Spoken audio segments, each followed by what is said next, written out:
الحمد لله نحمده ونستعينه ونستغفره ونعوذ بالله من شرور أنفسنا ومن سيئات أعمالنا من يهده الله فلا مضل له ومن يضلله فلا هادي له ونشهد أن لا إله إلا الله وحده لا شريك له ونشهد أن سيدنا ومولانا محمدا عبده ورسوله أما بعد فأعوذ بالله من الشيطان الرجيم بسم الله الرحمن الرحيم يا أيها الذين آمنوا قوا أنفسكم وأهليكم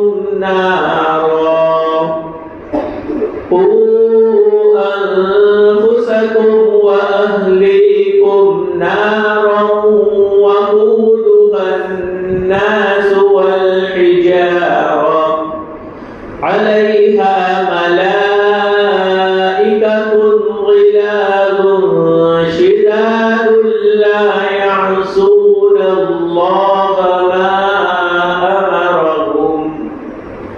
لا يعصون الله ما أمرهم ويفعلون ما يؤمرون.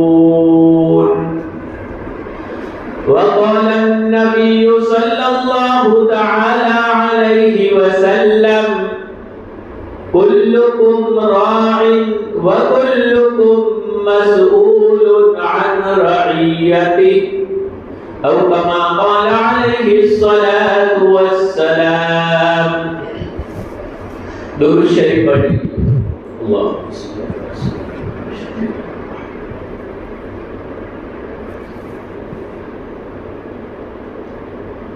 عزیز دوستو، بزرگوں، اللہ رب العالمین کا احسان ہے کہ اللہ رب العالمین نے ہمیں ایمان والی زندگی عطا فرمائی اور ایمان کے ساتھ یہاں اپنی بارگاہ میں حاضر ہو کر اللہ اور اللہ کے رسول کی بات کو سننے کے لیے جمع ہونے کی توفیق عنایت فرمائی. یہ اس کا بہت بڑا کرم ہے. دوستو، آپ لوگ جانتے ہیں کہ ابھی یہ جو حالات چل رہے ہیں، گھر گھر سے شکایت.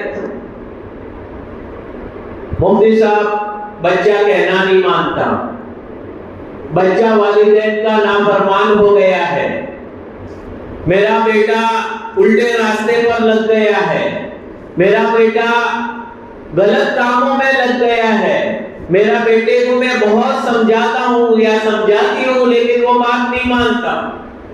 گھر گھر پہ یہ میرا بیٹا میرے حقوق ادا نہیں کرتا. لیکن حقیقت میں غور کیا جائے تو جس طرح سے بیٹے کے ذمہ والدین کے حقوق ہے، والدین کے ذمہ بھی بیٹے کے اور اولاد کے بھی حقوق ہے.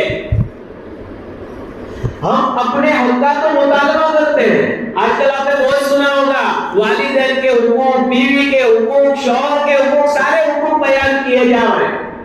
آج میں آپ حضرات کے سامنے اولاد کے حقوق بیان کروں گا کہ اولاد کے بھی ہم پر حق ہے. آیا ہم کہتے ہیں میرا بیٹا میرے حق ادا نہیں کرتا، ارے ہم نے اپنی اولاد کے حقوق ادا کیے یا نہیں کیے یہ بھی تو ہمیں جاننا ہے. بلکہ پتہ بھی نہیں بات کو کہتے ہیں ارے ہمارے بیٹا ہمارے بیٹے کے ذمہ ہمارے حقوق ہے، ہمارے ذمہ بیٹے کے کیا حقوق، اولاد کے کیا حقوق، بیٹی کے کیا حقوق. ارے بھائی شریعت کو آپ نے سمجھا ہی نہیں ہے. شریعت کو اٹھا کر دیکھے پتا چلے گا کہ جس طرح باپ کے ذمے بیٹے کے ذمے باپ کے حقوق ہے، اسی طرح باپ کے ذمے بھی بیٹے کے حقوق ہے۔ آج انہی کو میں ذکر کرتا ہوں۔ اولاد پیدا ہوتی ہے، سب سے پہلا حق جو متوجہ ہوتا ہے، اولاد کے پیدا ہونے پر سب سے پہلا حق تمام مسلمانوں پر عائد ہوتا ہے، کیا؟ اپنے بھائی کو مبارکبادی دینا، تہنیت اور مبارکبادی دینا، بھائی مبارک ہو، اپنے مسلمان بھائی کی خوشی میں شریک ہونا سب سے پہلا۔ اس کے والدین کو بھی مبارکبادی جا کر دینا، بھائی مبارک ہو، خوشی کی بات ہے، اللہ تعالیٰ اس کو نیک صالح بنائے، اس بچے کو دعائیں دینا اسی وقت سے۔ تو مبارکبادی دینا یہ تو تمام لوگوں کے ذمہ ایک حق ہوا، اولاد کا ایک عمومی حق ہوا، اور اس کے پیچھے بہت ساری حکمتیں ہیں۔ جب ایک مسلمان کے گھر اولاد پیدا ہوتی ہے، اس کے گھر میں خوشیاں چھا جاتی ہے۔ جب دوسرا مسلمان بھائی وہاں جا کر کہتا ہے میرے بھائی مبارک ہو، مجھے بڑی خوشی ہوئی ہے، اس آدمی کے دل میں اتنی خوشی ہوگی کہ میری خوشی پر یہ بھی خوش ہو رہا ہے، یہ میرا سچا دوست ہے۔ آپس میں مسلمانوں میں اس سے محبت پیدا ہوتی ہے۔ آج کل ہماری حالت یہ ہو چکی ہے کہ ایک دوسرے کی خوشی دیکھی نہیں جاتی۔ نہیں، شریعت نے ہمیں یہ سکھلایا، آقا نے ہمیں یہ سکھلایا کہ اگر کسی کے وہاں بیٹا یا بیٹی پیدا ہو، اولاد پیدا ہو، جاؤ اس کے وہاں جا کر اسے مبارکبادی دو، یہ سب سے پہلا۔ اس کے بعد دوسرے نمبر پر اولاد کے پیدا ہونے پر جو دوسرا حق ہے، وہ حق اولین والا میں، جیسے ہی بچہ پیدا ہو سب سے پہلے اس کے داہنے کان میں اذان اور بائیں کان میں اقامت یعنی تکبیر کہی جائے۔ اب گھر میں ڈیلیوری ہوتی ہے، دوسرا کوئی موجود ہو یا نہ ہو، یہ کام کون کرے گا؟ باپ کو ہی کرنا پڑے گا، گھر کے افراد کو ہی کرنا پڑے گا۔ کہتے ہیں اذان نہیں آتی، استغفر اللہ۔ یہ ہم مسلمانوں کی حالت تو دیکھو ذرا، رونا آتا ہے میرے بھائیوں کہ ایک مسلمان کہہ رہا ہے کہ مجھے اذان نہیں آتی، کوئی اذان دینے والا ہے؟ ایک مرتبہ ایک ہاسپٹل میں جانا ہوا تو وہاں پر آئے کوئی، ارے مولانا میرا بچہ پیدا ہوا ہے، اذان تو دے دو۔ میں نے کہا کب پیدا ہوا؟ کہ کل پیدا ہوا تھا، آج تک ابھی ہاسپٹل میں کوئی اذان دینے والا نہیں ملا۔ استغفر اللہ، کتنی افسوس کی بات ہے، سوچنے کی بات ہے۔ ایک دن یعنی 24 گھنٹے ہو گئے، ابھی تک کوئی اذان دینے والا نہیں ملا اور خود کو بھی اذان نہیں آیا۔ کتنے افسوس کی بات، اذان اور اقامت۔ ارے اس کی بہت بڑی حکمتیں ہیں کہ سب سے پہلے جب بچہ دنیا میں آتا ہے، یاد رکھے دنیا میں آنے کا ہمارا مقصد دنیا کمانا نہیں ہے، دنیا تقدیر کی مل کر رہے گی۔ دنیا میں آنے کا ہمارا مقصد عزت کمانا نہیں ہے، عزت تقدیر کی مل کر رہے گی۔ دنیا میں آنے کا ہمارا مقصد گلشنے اڑانا نہیں ہے، گلشنے اڑانے کے لیے اللہ تعالیٰ نے جنت بنائی ہے، جہاں جس طرح تم چاہو گے تمہیں عیش و عشرت مل جائے گی۔ جنت اس کے لیے اللہ تبارک و تعالیٰ نے بنائی ہے، دنیا نہیں بنائی ہے گلشنے اڑانے کے لیے۔ انسان اسی میں مشغول ہو جاتا ہے۔ دنیا اللہ تبارک و تعالیٰ نے تیاری کے لیے بنائی ہے، آخرت کی تیاری کے لیے ہمیں یہاں بھیجا گیا ہے، اور آخرت کی تیاری میں سب سے پہلے ایمان کو بنانا ہے۔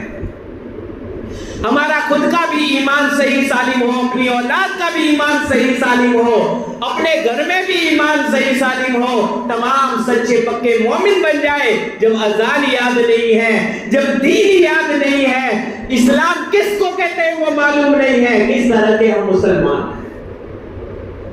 بڑے افسوس کی بات ہے، صرف گوشت کھانے کے مسلمان، صرف نام کے مسلمان، نام اسلامی رکھنے سے مسلمان نہیں ہو جاتا، یاد رکھے، اس لیے کہ عیسائیوں کے بھی یوسف وغیرہ نام ہوا کرتے ہیں۔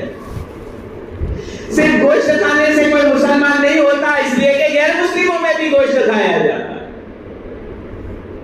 اسلام کس کو کہتے ہیں اسے بھی سمجھنا پڑے گا۔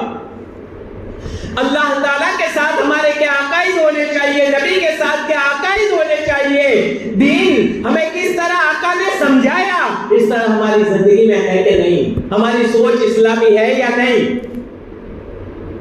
آج کل مستقل یہی محنت چلی آ رہی ہے، کیا کہ اسلام سے مرتد بنا دو، بچوں کو پھسلا پھسلا کر اسلام سے ہٹایا جا رہا ہے اور مرتد بنایا جا رہا ہے، کافر بنایا جا رہا ہے۔ چھوٹے چھوٹے بچوں کو بھی دیکھ لو اسکولوں میں کون سی کتاب آ گئی ہے، معلوم ہے کبھی بچوں کے چوپڑیاں لے کے دیکھا 20 سال کی؟ ہمارے بچے کون سی اسکول میں جاتے ہیں ذرا غور کیا؟ وہاں سرکاری اسکولوں میں ایک چوپڑی بھگوت گیتا کے نام سے وہ پڑھانا شروع ہو گیا، اس سال سے آ گیا نصاب میں۔ یعنی گویا بچپن سے ہی ہمارا بیٹا شرکیہ کلمات کو بولے گا، شرکیہ الفاظ کو بولے گا اور شرکیہ چیزوں کو دہرائے گا، کیا اس کے دل میں ایمان رہے گا؟ بڑا ہو کر وہ مسلمان بنے گا یا مرتد ہوگا؟ سوچنے کا مقام ہے۔ اسی لیے دیکھیے اسلامی نظام کہ بچہ پیدا ہو سب سے پہلے اس کے کان میں آواز جو ڈالی جاتی ہے، اللہ اکبر اللہ اکبر، اللہ سب سے بڑا ہے، اللہ سب سے بڑا ہے، وہی آواز ڈالی جاتی ہے۔ آگے چل کر اشہد ان لا الہ الا اللہ، اللہ کے علاوہ کوئی عبادت کے لائق نہیں، اللہ کے علاوہ کوئی معبود برحق نہیں ہے، اللہ تعالیٰ کے علاوہ کوئی پوجا کے لائق نہیں ہے، وہی ایک اکیلا پوری کائنات کا مالک ہے، وہ اکیلا ہی خدا ہے، کوئی خدا نہیں ہے۔ یہ بچے کے کان میں بچپن سے ابھی نہ سمجھ ہے، نہ شعور ہے، کوئی چیز نہیں سمجھتا، ابھی تو پیدا ہوا ہے، اس کے کان میں یہی توحید کی آواز کو ڈالا جاتا ہے، اشہد ان محمد رسول اللہ، یہ ڈالا جاتا ہے، تیرے نبی محمد رسول اللہ ہے، تیرا آئیڈیل محمد رسول اللہ صلی اللہ علیہ وسلم ہے، تیرے لیے راستہ چلنے کے لیے نمونہ وہ بھلانے ہیرو نہیں ہے، بھلانے کرکٹر نہیں ہے، یہ بڑے جو پروفیسر راستہ غلط بتا رہے وہ تمہارا آئیڈیل نہیں ہے، تمہارا آئیڈیل وہی تمہارا آئیڈیل رسول اللہ صلی اللہ علیہ وسلم ہے۔ ان کے بتائے ہوئے نقش قدم کے مطابق چلو، اور اللہ تعالیٰ نے کتنا دین آسان فرما دیا، نبی کے نقش قدم کو ہم تک صحابہ کرام نے پہنچایا، صحابہ کے بعد تابعین نے پہنچایا، اور ائمہ اربعہ نے مسائل کو بھی، نبی کے مسائل کو بھی ہم تک پہنچا دیا۔ امام اعظم ابو حنیفہ رحمۃ اللہ علیہ نے وہی نبی کے مسائل بتلائے ہوئے مسائل اور اسی کی تشریح کی ہے، ہمارے سامنے پیش کر دی، یہ سب آسان کر کے ہمارے سامنے آ گیا۔ تو میرے بھائیوں، ہمارے لیے آئیڈیل اور نمونہ اگر ہے تو وہ محمد رسول اللہ صلی اللہ علیہ وسلم کی ذات ہے۔ یہ بچے کو پیدا ہونے کے بعد فوراً بتلا دیا، اشہد ان محمد رسول اللہ، میں گواہی دیتا ہوں کہ محمد رسول اللہ صلی اللہ علیہ وسلم اللہ کے سچے نبی ہے، اللہ کے بندے ہیں، اس کے رسول ہے۔ تو ان چیزوں کو دلوں میں ڈالا جاتا ہے تاکہ دل کے اندر ایمان مضبوط ہو جائے، توحید مضبوط ہو جائے، رسالت مضبوط ہو جائے، اللہ کی کبریائی اور اللہ تعالیٰ کا بڑا ہونا یہ اس کے دل کے اندر بیٹھ جائے، یہ مقصود ہے۔ تو دوسرا حق سب سے پہلے جیسے ہی پیدا ہوا، سب سے پہلے دوسرا حق جو لاحق ہوتا ہے، متوجہ ہوتا ہے، دوسرا حق جو ہم پر عائد ہوتا ہے اور متوجہ ہوتا ہے ہماری طرف، وہ حق ہے اس کے داہنے کان میں اذان اور بائیں کان میں اقامت، تکبیر کہہ کر وہی الفاظ کو دوبارہ دہرانا۔ ابھی تو چھوٹا بچہ ہے، نا سمجھ ہے، ابھی پیدا ہوا ہے، اس کے کان میں آواز ڈالی جاتی ہے، حی علی الصلاۃ، ارے نماز کی طرف آ جا، ارے وہ کہاں نماز پڑھے گا، لیکن کان میں آواز ڈالی جاتی ہے، حی علی الفلاح، کان میں آواز ڈالی جاتی ہے کہ تیرے لیے کامیابی اسی دین میں ہے۔ محمد رسول اللہ صلی اللہ علیہ وسلم کا طریقہ جو نماز والا ہے، جو کامیابی والا ہے، وہی طریقہ تیرے پر تجھے چلنا ہے اور وہی تیرے لیے آئیڈیل اور نمونہ ہے۔ اسی وقت سے اس کا ایمان اور مضبوط، تاکہ بچے کے پوری سلیٹ کے اندر تہ کے اندر یہ بات جم جائے کہ نہیں، میں یہاں آیا ہوں میرے رب کے لیے آیا ہوں، میرے رب نے تیاری کے لیے بھیجا ہے، میرے نبی کے بتائے ہوئے راستے کے مطابق مجھے چلنا ہے اور مجھے اسی رب کی عبادت کرنا ہے۔ یہ دوسرا حق، کتنی حکمت ہے، دیکھو ایک مستحب اور سنت چیزوں میں بھی کتنی حکمت ہے۔ سنت ہے بچے کے کان میں اذان اور اقامت دینا۔ روایتوں میں آتا ہے کہ جب حضرت فاطمہ الزہرا رضی اللہ تعالی عنہا کو بچہ پیدا ہوا، حضرت حسن رضی اللہ تعالیٰ عنہ اور اسی طرح حسین رضی اللہ تعالیٰ عنہ کے وقت بھی روایت ہے، جب ان کی پیدائش ہوتی ہے حضرت حسن رضی اللہ تعالیٰ عنہ کی، تو اس وقت حضور اکرم صلی اللہ علیہ وسلم تشریف لاتے ہیں، بچے کے داہنے کان میں اذان اور بائیں کان میں اقامت کہتے ہیں۔ تو یہ دوسرا حق جو متوجہ ہوتا ہے کہ سب سے پہلے اس کے کان میں توحید کی آواز کو ڈالا جائے، میوزک کی آواز کو نہ ڈالا جائے، گانے کی آواز کو نہ ڈالا جائے۔ افسوس ہے ان والدین پر کہ بچہ روتا ہے تو اس کو گانے کے لیے والا میوزک والا موبائل دے دیتے ہیں، گانا سنتا جائے، خاموش ہوتا جائے۔ بچپن سے تم یہ تربیت کرو گے، پھر وہ بچہ تمہاری فرما برداری کرنے والا کہاں سے بنے گا؟ وہ ڈانس کرنے والا ڈانسر ہی بنے گا۔ وہ دیندار کیسے بنے گا؟ وہ عالم مفتی کیسے بنے گا؟ وہ ڈانس کرنے والا، ناچنے والا، جو پہلے کے زمانے میں ناچنے اور گانے والے ہوتے تھے، ایسے ہی بنیں گے یہ لوگ۔ اس لیے اپنے بچوں کے کانوں میں ہر دم جب بھی بچے چھوٹے بچے کو پھسلاوے تو فوراً دین اس کو سکھلاوے، دین کی بات اس کے کانوں میں ڈالی جائے۔ تیسرا حق، تو حق ہوئے۔ تیسرا حق جو تیسرے نمبر پر متوجہ ہوتا ہے وہ حق یہ ہے کہ کسی اللہ والے نیک عالم کے ذریعے سے اس کی تحنیک کروائی جائے۔ تحنیک کہتے ہیں کسی اللہ والے کے پاس لے جایا جائے، دودھ پلانے سے پہلے، گھونٹی دینے سے پہلے یہی گھونٹی ہے، یاد رکھیں کہ وہ اللہ والے بسم اللہ پڑھ کر منہ میں کھجور وغیرہ لے کر چبا کر اس کھجور کے میٹھے لعاب کو تالو پر بھی لگائیں گے اور پورے تالو پر ہاتھ کو پھیر دیں گے۔ اس میں ایک تو حکمت یہ، سب سے پہلے یہ میٹھی اور اللہ والوں کا برکتی لعاب اس کے اندر جائے گا، اس بندے کے اندر، اس بچے کے اندر سب سے پہلے اللہ والوں کا، نیک لوگوں کا لعاب، تو روبی کھجور جو پاکیزہ پھل ہے اس کے ساتھ جائے گا تو اثرات بھی ایسے نیک آئیں گے۔ تو یہ تحنیک کرنا چنا جاتا ہے کہ حضرت ابو موسیٰ اشعری رضی اللہ تعالیٰ عنہ کے وہاں جب بچہ پیدا ہوا، روایت میں آتا ہے کہ وہ لے کر آئے اللہ کے رسول صلی اللہ علیہ وسلم، ہم نے اس کو دودھ تک نہیں پلایا، ہم لے کر آئے، اس کو تحنیک کر فرما دیجئے۔ اللہ کے نبی صلی اللہ علیہ وسلم نے اپنے گود میں لیا، کھجور کو چبایا، چبانے کے بعد اس کے تالو پر لگایا لعاب، صاحب نے ہاتھ مٹھاس پوریا، انگلی کے ذریعے داہنی طرف پھر بائیں طرف اس طرح سے انگلی پھیر دی اور اس کے بعد اس کے لیے برکت کی دعا دی، اللہ پاک اسے برکت نصیب فرمائے، دعا شیاطین وغیرہ سے حفاظت کی دعا کی۔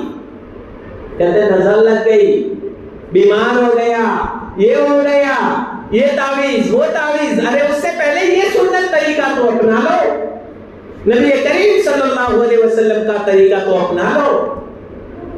اگر کسی ایسی جگہ میں ہے کہ جہاں پر کوئی اللہ والا فی الحال موجود نہیں ہے، ملے گا کہ نہیں ملے گا؟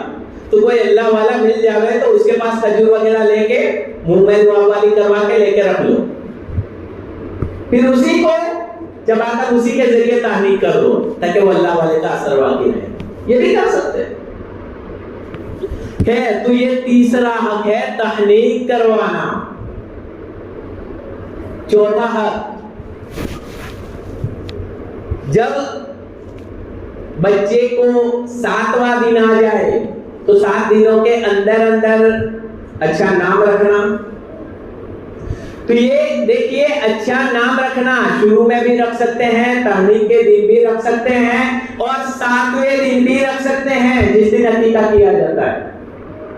تو ان دنوں میں سے کہیں بھی کسی بھی دن میں رکھ سکتے ہیں. ایسا اس کے لیے وقت متعین نام رکھنے کے لیے نہیں ہے.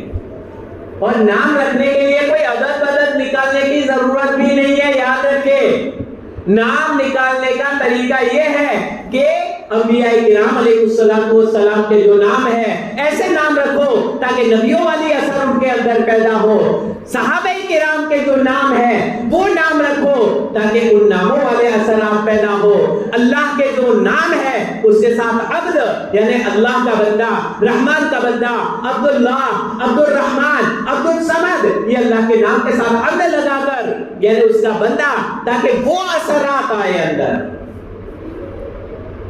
اس طرح سے اچھے نام، ہاں علماء کرام سے پوچھ کر کے میں اچھے جس کا معنی بھی اچھا ہو، پیارا معنی ہو. آج کل سیریلیں دیکھ کر پتے نام رکھ لیتے ہیں. ارے برے ناموں کو اللہ کے نبی صلی اللہ علیہ وسلم نے بدلا ہے اور نام کا بھی اثر آتا ہے. یاد رکھو نام کا بھی اثر آتا ہے.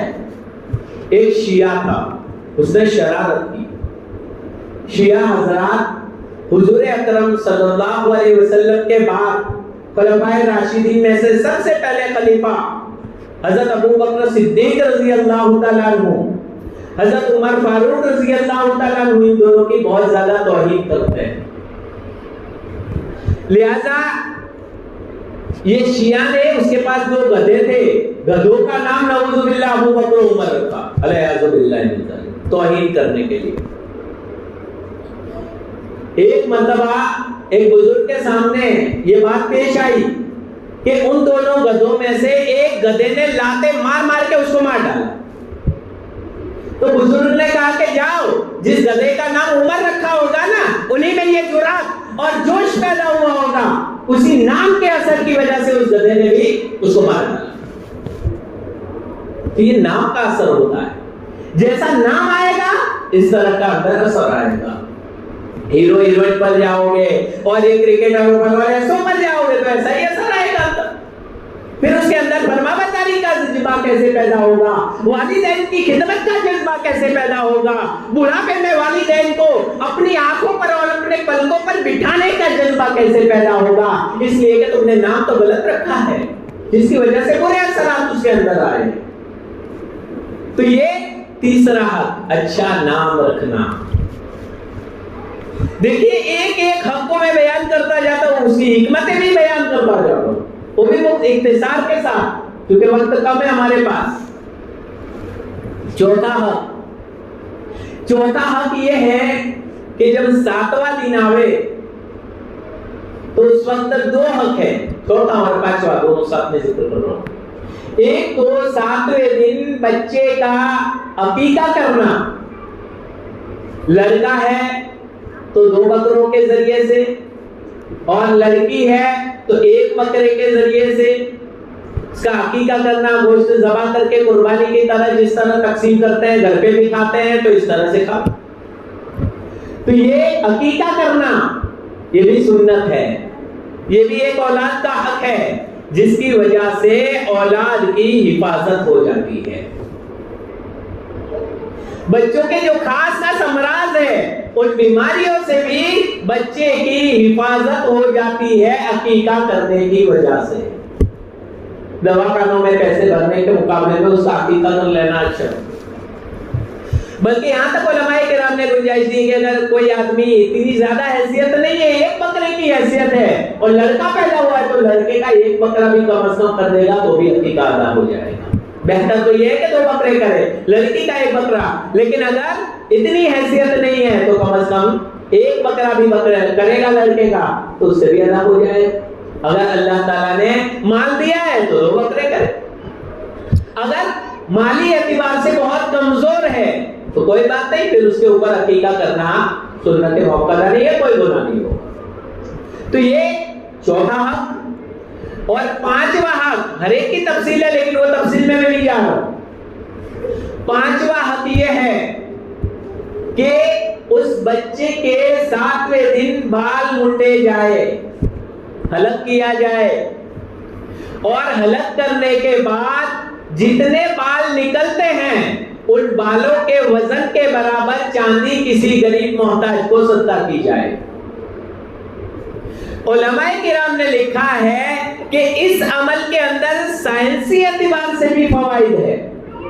سائنسی اعتبار سے یہ فائدہ ہے کہ 7ویں دن جب بچے کے بال کو حلق کر کے سر کو کھلا کیا جاتا ہے تو سر کے مسامات، سر کے اندر سے جسے پسینہ نکلتا ہے نا بدن میں جو چھوٹے چھوٹے سوراخ سے ہوتے ہیں، تو یہ مسامات کھل جاتے ہیں اور ان مسامات کے ذریعے سے باہر کی آب و ہوا اندر سرایت کرتی ہے، جس کی وجہ سے اس کا دماغ بھی تیز ہو جاتا ہے، اس کی آنکھیں بھی تیز ہوتی ہے، اس کی سماعت یعنی سننے کی طاقت بھی تیز ہوتی ہے اور وہ بچہ قوی اور طاقتور بنتا ہے۔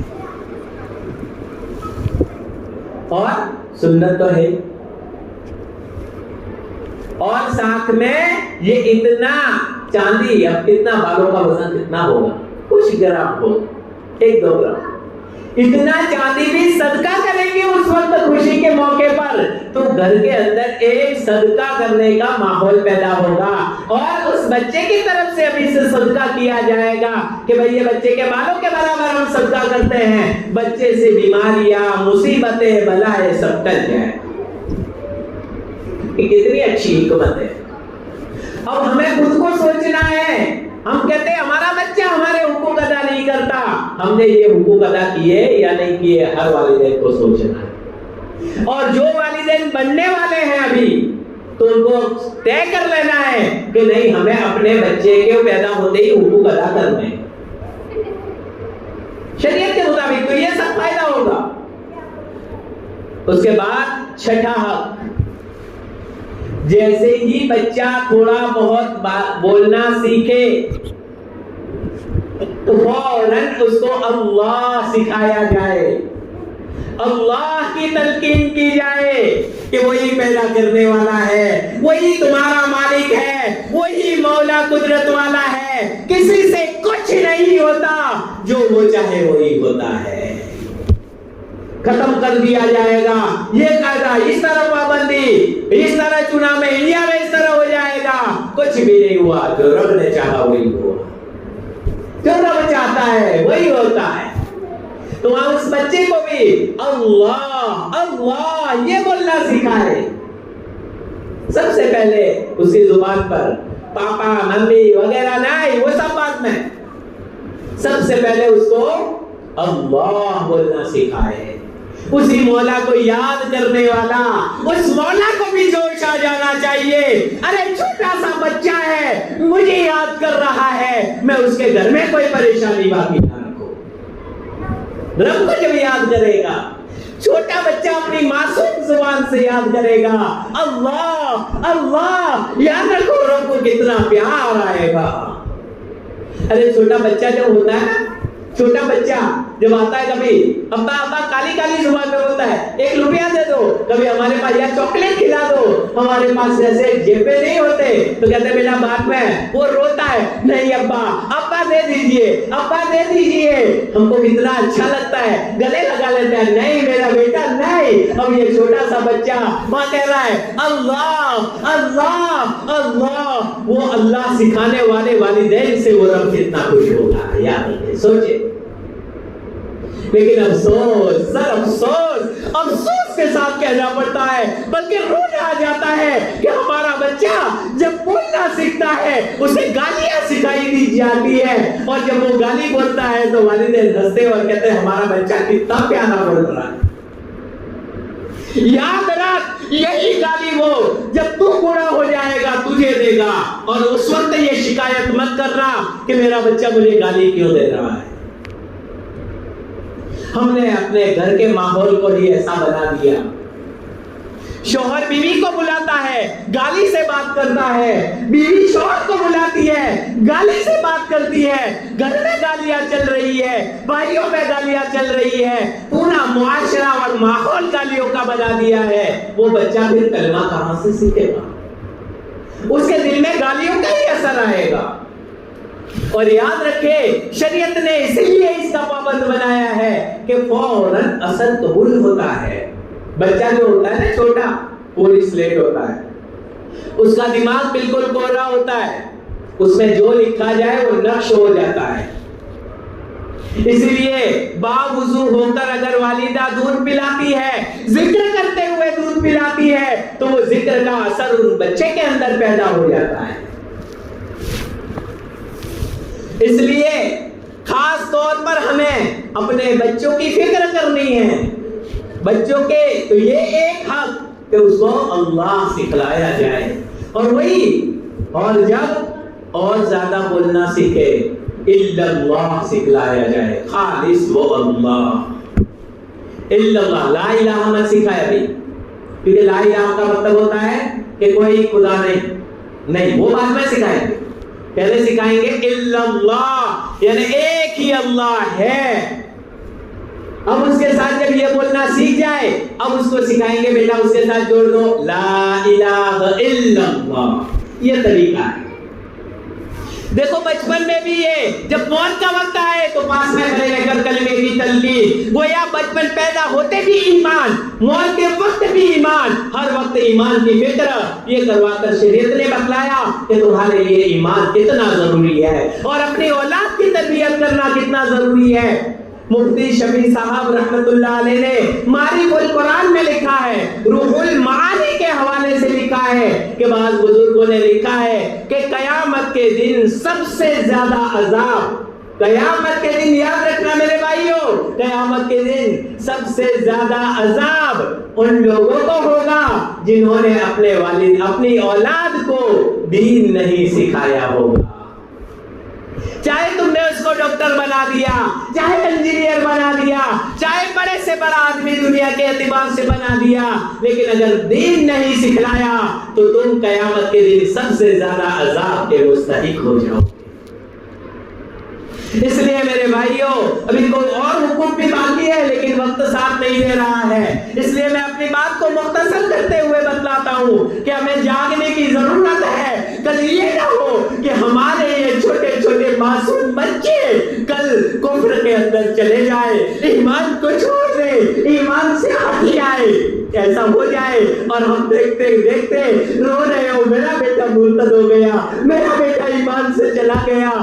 جائے گا جب ہم نے تربیت نہیں کی، اللہ تعالیٰ نے موقع دیا ہے ہم تربیت کریں، آوے اسکول سے تو اس کو بٹھائے، ان کو مدارس میں بھیجے، الحمدللہ مکاتب کا نظام قائم ہے، مدرسے میں بھیجے، استاد کو بتلائے میرا بیٹا ایمانیت سیکھتا ہے کہ نہیں، میرے بیٹے کا ایمان مضبوط ہوا کہ نہیں، آخر کبھی ملو تو صحیح کہ میرا بیٹا کیا پڑھتا ہے، میرا بیٹا کتنا پڑھتا ہے، میرے بیٹے نے کیا سیکھا، آ کر سیکھو، پوچھو تو صحیح۔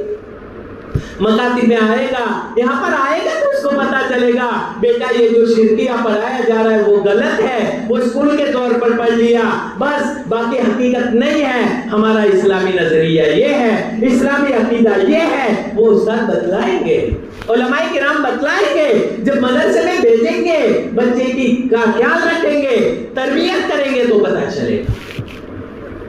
ہمارے گھر کے اندر بھی ماحول بنائے، یاد رکھیں یہ قیامت کے قریب کا زمانہ ہے، بالکل قریب ہے قیامت، اور اس وقت میں صبح کا مومن شام کا کافر، شام کا مومن صبح کا کافر، یہ دور بالکل قریب بلکہ آ گیا یوں سمجھو، ہو رہا ہے، بہت سارے بڑے سے بڑے مرتد ہو رہے ہیں، اللہ تعالیٰ پھینک دے رہے ہیں، چھین رہے ہیں، وسیم رضوی جیسے ہزاروں چلے گئے اور وہ چلے گئے، ان کی کوئی پرواہ نہیں ہمیں، لیکن جو ہماری یہ اولاد ہے ان کے مستقبل کے بارے میں ہم نہیں سوچیں گے تو کون سوچے گا، اس کے بارے میں ہم فکر نہیں کریں گے تو کون کرے گا، ان کو اسکول میں کیا پڑھایا جاتا ہے، کتاب کون سی ہے، اندر کیا لکھا ہوا ہے، اس کو دیکھا جائے اور دیکھنے کے بعد کیا صحیح ہے کیا غلط، تاکہ اس کی صحیح تربیت کر سکے۔ اللہ تبارک و تعالیٰ سے دعا فرمائے اللہ تبارک و تعالیٰ مجھے بھی آپ تمام کو بھی اس پر عمل کرنے کی توفیق عنایت فرمائے۔ وقت کم ہے، باقی ابھی کچھ حقوق باقی تھے اور جتنے حقوق میں نے بیان کیے اس پر عمل کرنے کی کوشش کریں، طے کر لیں کہ نہیں انشاءاللہ ہمیں عمل کرنا ہے۔ اللہ تعالیٰ ہمیں صحیح سمجھ نصیب فرمائے، ہماری اور ہمارے اولاد کی اور تمام مسلمانوں کے ایمان کی حفاظت فرمائے، توحید کی حفاظت فرمائے اور ہم سب کے لیے دین پر چلنا اور جمنا آسان فرمائے۔ وآخر دعوانا الحمدللہ رب العالمین۔